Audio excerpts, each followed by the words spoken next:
There you go. So now we're recording. 3, 2, 1, action. So, hey guys, I hope you guys are doing well. You guys know me, I'm Narita, and this is. Who are you? Hello, my name is Derek. Derek. So, Derek and I met in Vietnam, and we just continued our friendship after we left. So, yeah, we wanted to talk today about fear and just really focus on our conversation on that and what it is and how we can overcome it, right? Yes, exactly, Narita. So, what is fear? Let's start off with that question. Well, fear, in many senses, is a physiological response our body will have to something usually new or a stress or a perceived stress. Uh, Fear has, in the past, kept us safe, and the debate's still out on whether it still keeps us safe, but I would say it is still there, designed to keep us safe. However, there are certain circumstances in which fear may not be keeping you safe anymore. It may be limiting you, maybe limiting us from exploring our true potential. Um, I guess that's what fear is. Fear is? Yeah. So, the way that I have defined fear is kind of like the narratives and the stories that we tell ourselves, and exactly how you said that stop us from doing a lot of this stuff. And these stories or these things that we think about also, and kind of like the layers of people telling us what to be afraid of, or just events or situations that kind of made us like, whoa. And just like you were saying, it comes from the fight or flight psychological or what is it aspect of our brain from our genetics. I feel like it's all of that. But yeah. So how do we overcome fear?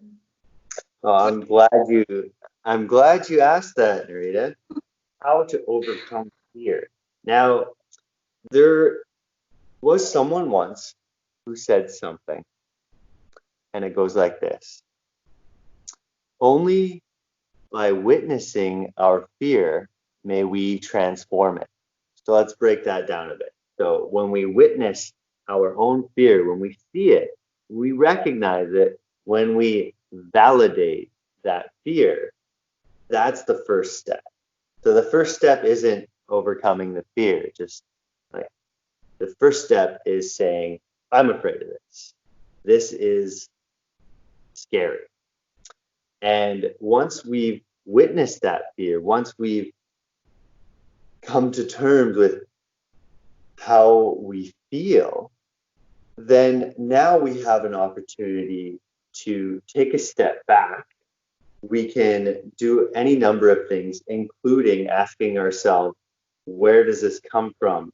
Where is this fear rooted in some sort of desire? Maybe it's rooted in a desire to uh, be held in a certain regard in your social framework, or maybe this fear is Mm-hmm. rooted in something a bit more physical and tangible. Maybe you are someone who has not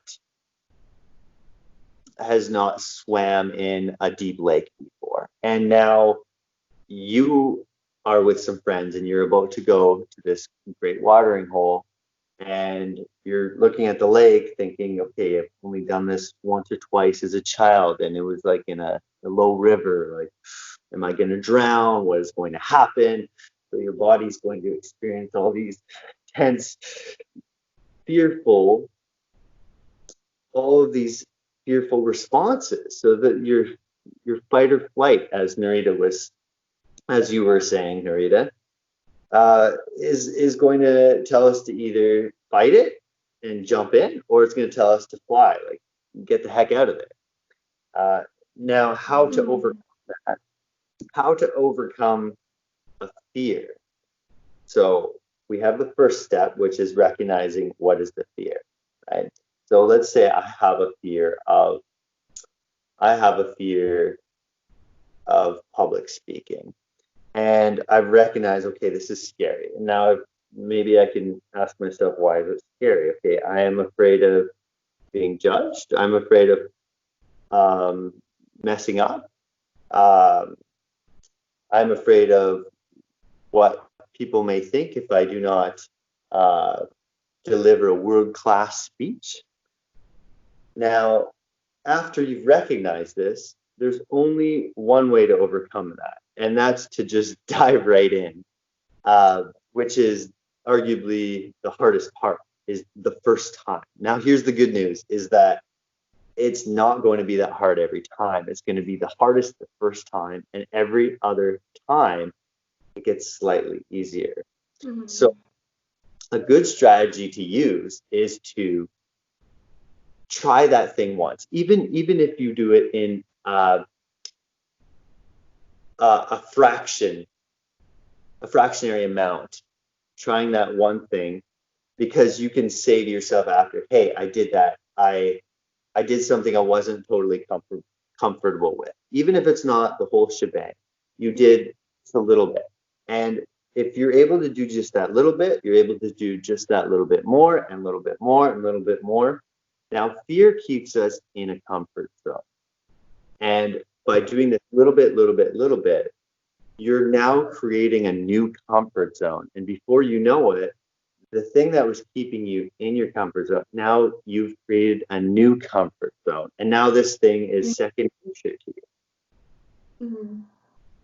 I wanted to touch on the validating the fear part, because earlier we had this conversation and I was like, oh yeah, like you just realize that fear doesn't exist and that it's just an illusion and like it's easier the next time. And you brought a really good point, how like you could see my point, but also how when we're in that state of mind, it's important to kind of validate it and be aware of it. So yeah, can you share a little bit about that? Because I thought that was a really good point. Yes, exactly. So with our fears, whether it's our fears or someone else's fear that we're observing, the validation is perhaps the most important thing, because whether we perceive it as real or not is irrelevant. What is the most important is who is experiencing that fear and what physiological responses are going on, what chemicals are being released by the brain. And this is all a very real experience. And so having the validation first is basically the most important thing, whether you're self-validating or you're validating someone else on that. Is being aware of it. Exactly. I guess another part. Aware of it is then we can have the opportunity to transcend it by pushing it under the rug or pretending that fear isn't there, or by lying to ourselves or to others about it, does not serve us. That's very true. I remember when we were talking about it, I was thinking like, oh yeah, I've done that before, where I kind of pushed it under the rug and then it becomes bigger. The fear becomes bigger. Another question too, actually, like how do you validate that fear? How do you become aware of it? How do you acknowledge it without pushing it under the rug? I'm glad you asked. So if it is a fear that we are becoming aware of, we may be experiencing different types of physiological responses that may cue us to a fear that we have, such as maybe some sweating or some nervousness, some warm palms. There are more of a flighty kind of, oh, I got to do something else, or oh, I don't want to do this, or oh, I'm not good at this, or any of these negative self-talk. That's a sign of a fear as well. So when you're starting to feel that, that's an opportunity to dive a bit deeper and to ask yourself, maybe write down a couple things like, I am afraid. It's always a good step is to write down, I am afraid. It doesn't mean you're weak.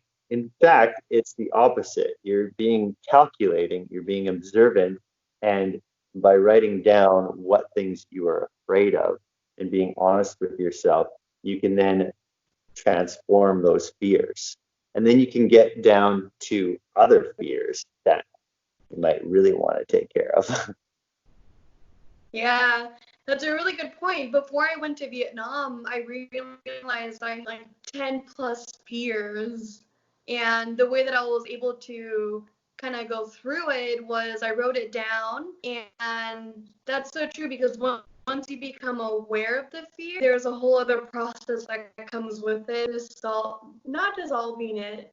Yeah, I guess dissolving it or just working through it instead of just hiding it. And that's true. Like the more I wrote it down, the more I was able to like how you were saying earlier, like step into the water with it, you know? So okay, so the minute or what's it called? Our video is 11 minutes. So I'm gonna end it here. Anything else you would like to share about fear or any last minute thoughts, Yeah, advice? like I'd really like to know. I'm not sure how this video is going to be published, but I'd like to ask our viewers, what's keeping you from living the life that you desire? I'd love it if you did a self-reflection, wrote it down on your own. I want to know, like drop a comment, maybe Yeah. about something that you used to be fearful of, but you took one of these steps, whether just by coincidence, uh, and what that looked like what your experience was on overcoming a fear, and now is that fear still persisting, or is it now a new comfort zone? Yes, I love it. Totally love it. So yeah, whoever is watching, like share your answer too. That's a really good. And what are your so awesome? Thank you, Well, Derek, for making a video with me. It's so nice to come and end it. Okay. Much love, guys. Whoever's watching.